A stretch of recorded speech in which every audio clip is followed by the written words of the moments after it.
and we had Miss Carrington, we had Mrs. Veeney, and Mm-hmm. other pillars of that community, and if they stuck their head out the door and said quiet down or go home or whatever, No, shut up all that noise. that's exactly what the hell you did.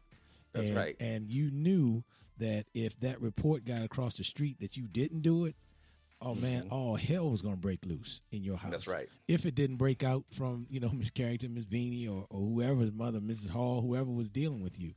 And Right. so, and I think as we move forward to the point where, and you've heard it in the stores, and you've heard the stories of the teachers, people saying, well, you're not my mother. You don't tell me what to do. And, Right. that kind of brazen disrespect, if you will, for the elders in the community, that, in my opinion, is also a snippet of what is happening in these communities. Now, if you think about it, then Bad and Beezy, historically, the African American community has not been a bastion of wealth. You know what I mean? So for decades, we have been in subpar positions and conditions but in spite of that, even when you look back in the slavery days when, you had folks that were raising other people's kids, there was still that self-policing aspect of our community. Now, and I know things have changed. You have all kinds of rules and laws now and time out and all these other things.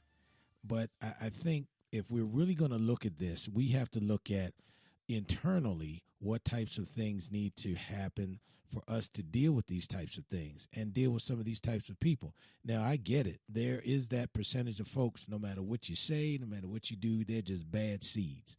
And I think we can all agree on that. But the majority of folks in our communities across the country are not bad seeds. They are just seeds that need some water and some fertilizer so they can grow into strong trees. You know what I mean? Right.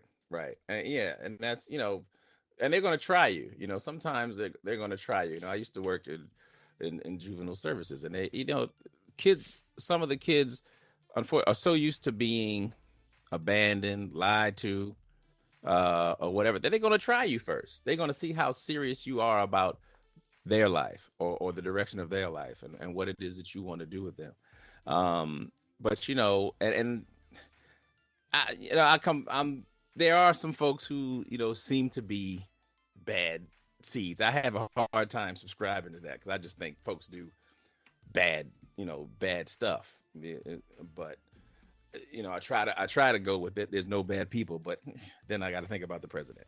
So I don't know. But still, I mean, I fight that temptation to kind of write folks off. However, there are folks who, just don't seem to get it or don't seem to care to get it, or thinks it's going to make it, any difference Well, if they get it. But you just got to work with who's open to it right, and I agree with that.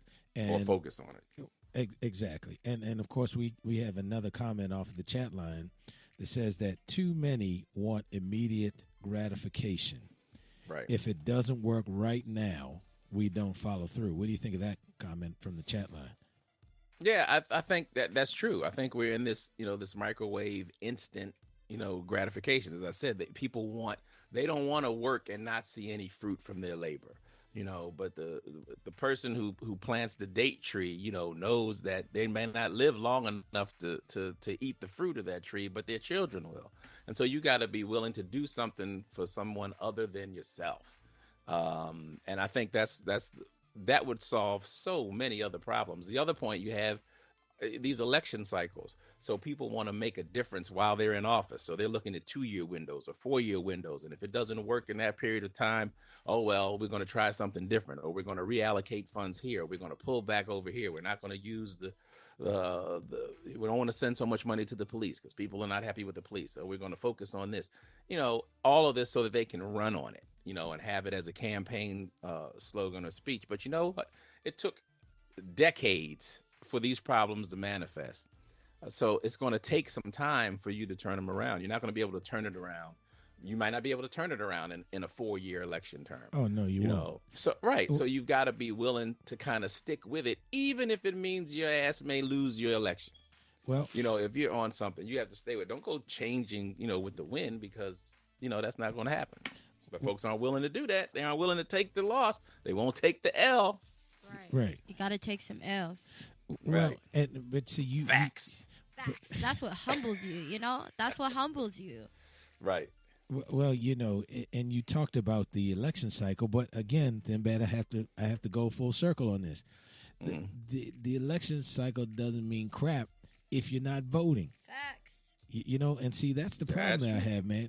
If we're not participating in certain things that will at least allow us to have a voice, or there are institutions or organizations or people in the community that are trying to make it better, and yet within those organizations and people are being shot down or cut out or eradicated internally.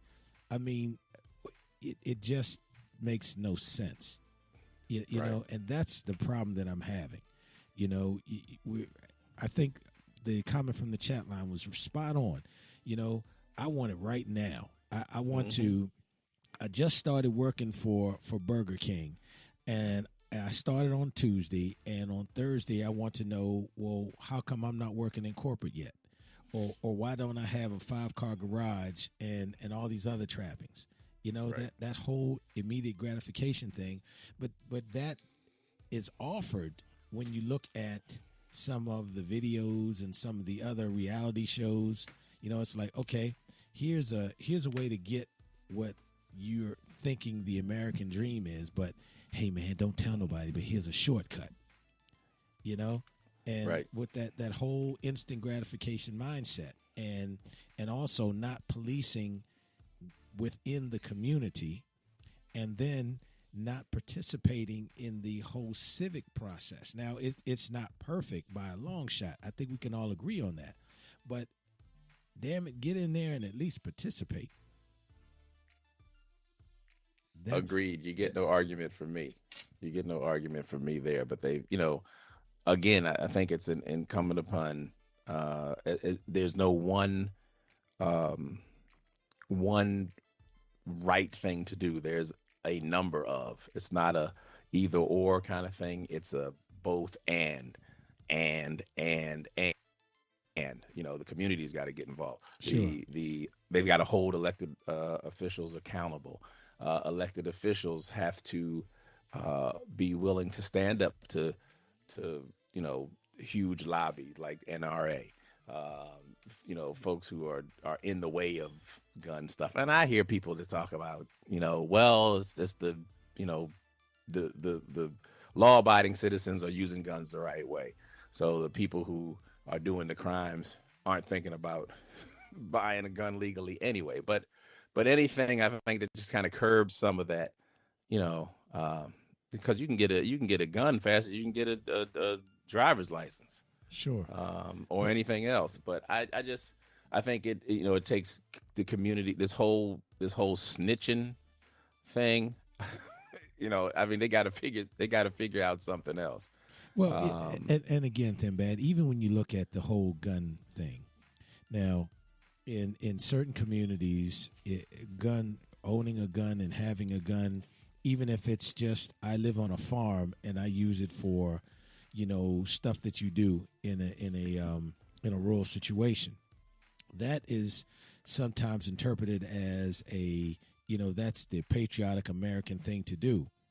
And then when you come down, and I'll use the Maryland example. So then when you come down I-83 and you start to get up into the North Avenue area, then it's like, well, let's do a buyback. And so, are we saying that in certain communities you don't have enough wherewithal to know how to use the gun, as opposed to, folks that live in the rural areas? It's just all kinds of subliminal messages that are coming out, because when you look at, if I'm living out in York, Pennsylvania, and I have a gun and a rifle in the house, I'm seen as a person that's protecting what's mine. if I've got one and I live at North and Calhoun Street, I'm perceived as a person that may want to take that gun outside and blow somebody's kneecaps out. Now, you've got some, but think about this now. Statistically speaking, you have a lot of good people in those neighborhoods. You know what I mean?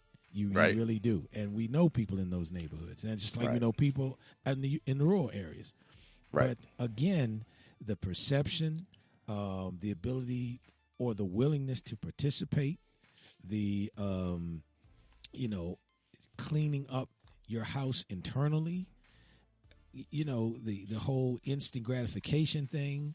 Then you look at some of the programming that's going on that some of our chatters and callers have said in the past, that promotes all that craziness. Because, for example, we talked about it a couple of weeks ago, the whole reality TV thing. If your wife and my wife went into, McCormick and Schmidt's, and over the shrimp platters and the champagne, they got into a disagreement and started fighting in there, there wouldn't be two big bouncers in there to split them apart.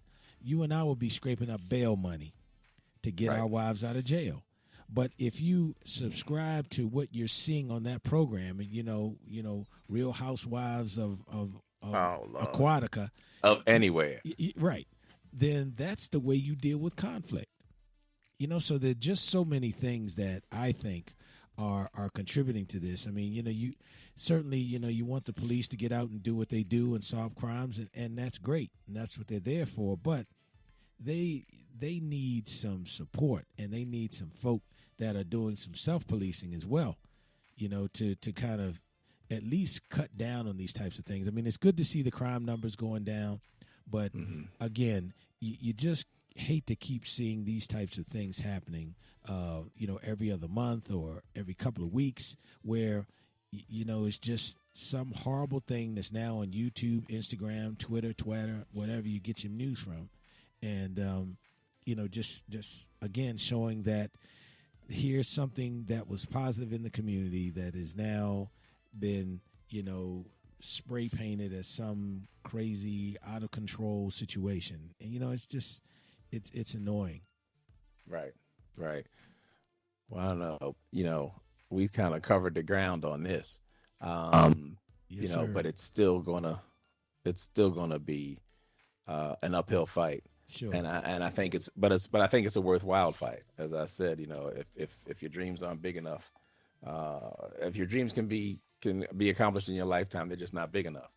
And if it's a dream to get this stuff, to bring this to some type of end, I think we have to continue working until that end. As hopeless as it may look at times, and as ridiculous as some of these crimes that we see, and as brazen as some of the people are who are carrying them out, we need to stay vigilant and sure. keep moving. And don't get me wrong, I agree that there's certainly some things that need to be corrected. We need to look at, gerrymandering and all the other things that people are concerned about. But I'm a firm believer that no matter how many things you try to deal with externally, if you're not at least paying attention to what's going on internally, you're going to find yourself spinning your wheels. So, that's right. But I know we're approaching that closeout hour, and so brother Thinbad, before you close us out, Am Sneezy or Am Beezy, tell us how we can keep up with you during the week. Oh yeah, so you can follow me on all my social media at Amber M Blow, or if you live in Vegas or beyond, you can catch me every morning from 6 to 9 a.m. Pacific Standard Time on the 702 Wake Up Crew on Power 88. I'm so glad I'm on the East Coast, so I don't have to get up that early. I tell you, man. So I'll be up. I'll listen to you though, but I'm going to listen to you. But I can do it at 9 o'clock. I don't have to do it at 6 o'clock. I'm good. And if you don't live in Vegas, we actually have an app. So that's the KCEP 88.1 app. All So there right, you all go. right. And then of course, Straight No Chaser, you can catch us on the World Wide Web, and you can get us on Spreaker.com. You can get us on iHeartRadio, Spotify, Facebook. So we're all over the place if you want to hear us and hear the things that we're talking about. And we always try to cover topics that will impact the community, not just specific communities, but impact people all over the world and all over the globe, because we are heard.